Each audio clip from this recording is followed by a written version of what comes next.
Before we jump into today's Chiefs Live mailbag, this is a perfect time to subscribe to the channel. We are closing in on 27,000 subscribers. I'd like to get there by next week. Help us out. Hit that sub button. More Chiefs news, rumors, updates, free agency, and draft coverage all off-season long. Let's make this the largest Kansas City Chiefs channel here on YouTube. We're well on our way. Subscribe. It's 100% free.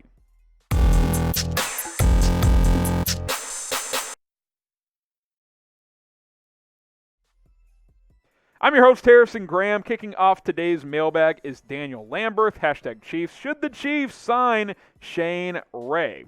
Shane Ray, gosh, what has he been up to recently? I'll be honest, I don't even know what he's done over the past couple years. He was a big prospect coming out of the University of Missouri, played with the Broncos for a little while.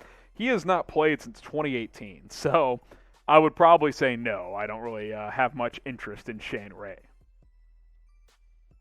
Eclipse, do you believe it is possible for Brady to come back as the Chiefs QB coach? No, I don't think it's possible. If he comes back, I think it'll be as a player. I don't really view Tom Brady as a coach, at least not right now. Maybe down the road. He doesn't strike me as a guy interested in coaching, so I don't think that's very possible. Michael Flores, they should be Super Bowl favorites next year, talking about the Chiefs. Well, according to the sports books, they are actually co-favorites with the Buffalo Bills. You see the odds right here. Producer Trace cooking up for you guys. Buffalo and Kansas City at plus 650. Rams, Cowboys, Bengals rounding out the top 5. So, yeah, I mean, they should be and they are. So there you go. Mike Tilson, loved the show with the Chiefs picking at 30. What, in your opinion, will be a perfect fit? If Jamison Williams out of Alabama is available, just take him. Don't even think about it. Even if that's not your biggest need, that is who I would like to select. But if let's say he's gone, could Jordan Davis out of Georgia be there? I don't know if he'll fall to 30, but a lot of good players. But Jamison Williams would be a whole lot of fun. Get the Chef Casey. Could Kansas City sign Von Miller? Maybe. It sounds like he's going to test free agency, see how much he can get on the open market. He does have 2 Super Bowls now after winning this one with the Rams, so that kind of tells me that he's going to chase top dollar now that he has 2 rings. Could he get the J.J. Watt deal, which is like $15, $16 million per year? We could ask you guys what you guys think. I think we have a question around Von Miller. What do you guys think? Should the Chiefs sign Von Miller? Get your votes in down in the comments. Go ahead and type, I think it's S for sign, type P for pass. Should the Chiefs sign Von Miller in free agency? I'm not paying top dollar, but if he's somewhat cheap, then yes, I absolutely would. Let us know what you guys think in the comments. Super chat from DJ Wolfenstein. Who is the biggest target in free agency? Gosh. I think you got to get some kind of pass rusher in here to help Chris Jones out. We'll see if Melvin Ingram and or Frank Clark are a part of this thing. Clark's under contract, but as we've discussed, they could cut him. I think you got to figure that out. And then a number 2 receiver as well, whether that's either in the draft or in free agency. Agent Naha, is OBJ damaged goods now? Well, second ACL tear now, so that's obviously tough for him. Depends how long he's going to need to recover, but, I mean, 7 months until week 1. He's probably not going to be ready for the start of the season, so I kind of think he's going to sign like a 1-year medium-sized deal with the Rams, play with them, and then see if he can hit free agency again in 2023. Mr. Mello, do you think this rebuilding year was successful and is working?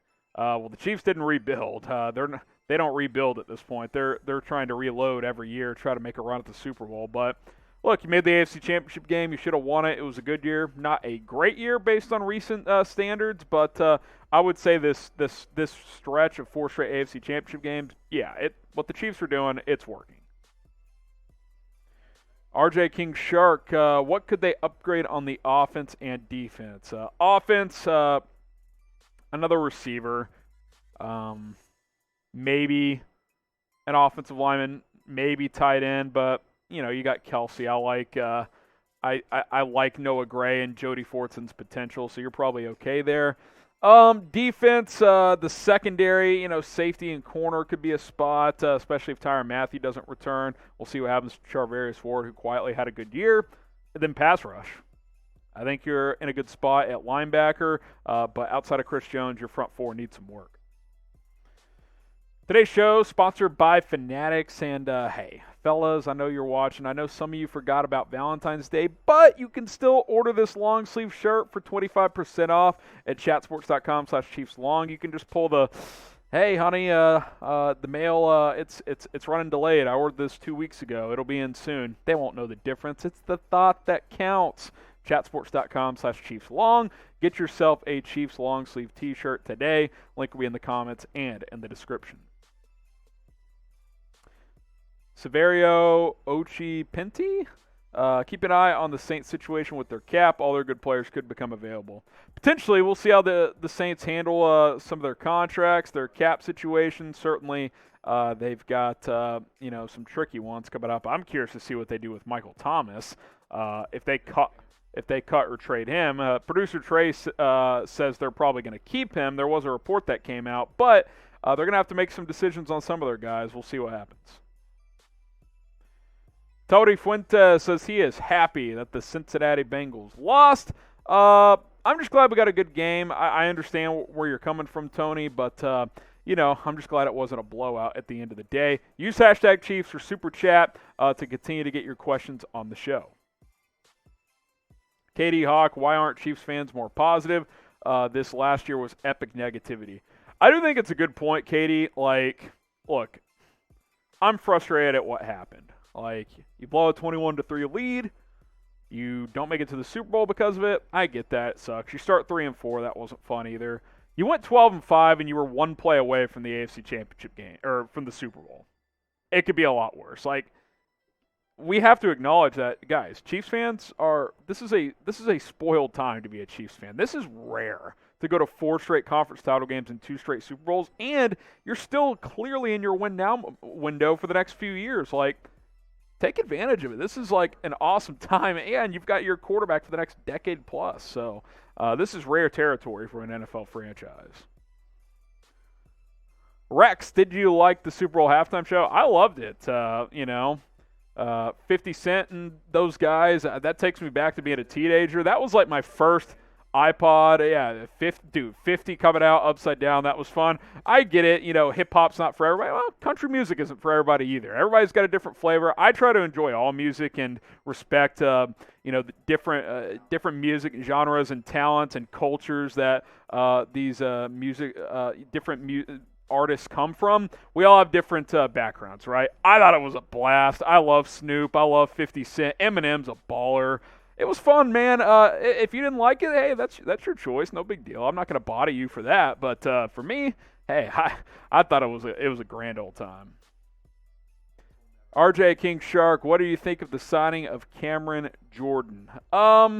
Producer Trey says no chance because he's our resident Saints fan. Is he a free agent, Cam Jordan? Okay. I'll have to look into that. He's kind of Saints through and through, so we'll see what happens, RJ. But I'd like to add a player like that. He could certainly help. Yeah, he's under contract. Signed Terrence. You mean Terrence Armstead? He is a free agent, and Teron Armstead, and I think he's actually going to get let go. I don't think the Saints bring him back. They're going to have to let some of their guys go. He's 30. He's got some injury proneness. Now, here's the problem. Orlando Brown's going to be your left tackle, and they're not going to trade him. So I see what you're saying, tag and trade him, but excuse me, it's not going to happen. They're not going to trade Brown. He's going to be the future. Glenn Husky, do you think that Bieniemy should be allowed to call the plays next season?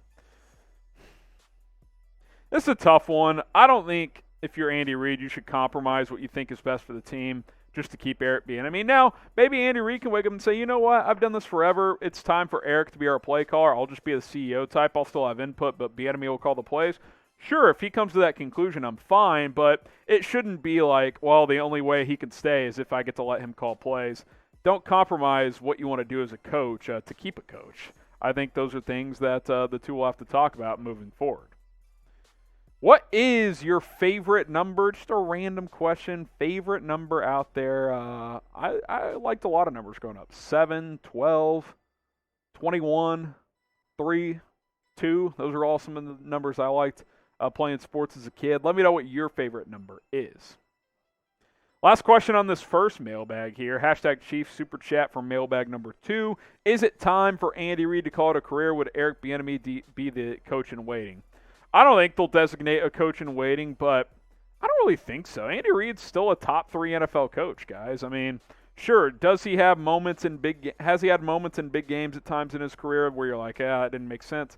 Yeah, like, he's had some game management issues over the years. I don't think he handled the second half well against Cincinnati. That doesn't mean I'm ready for him to retire, though. He's still a hell of a coach, and if he wants to keep coaching, I think he should be able to.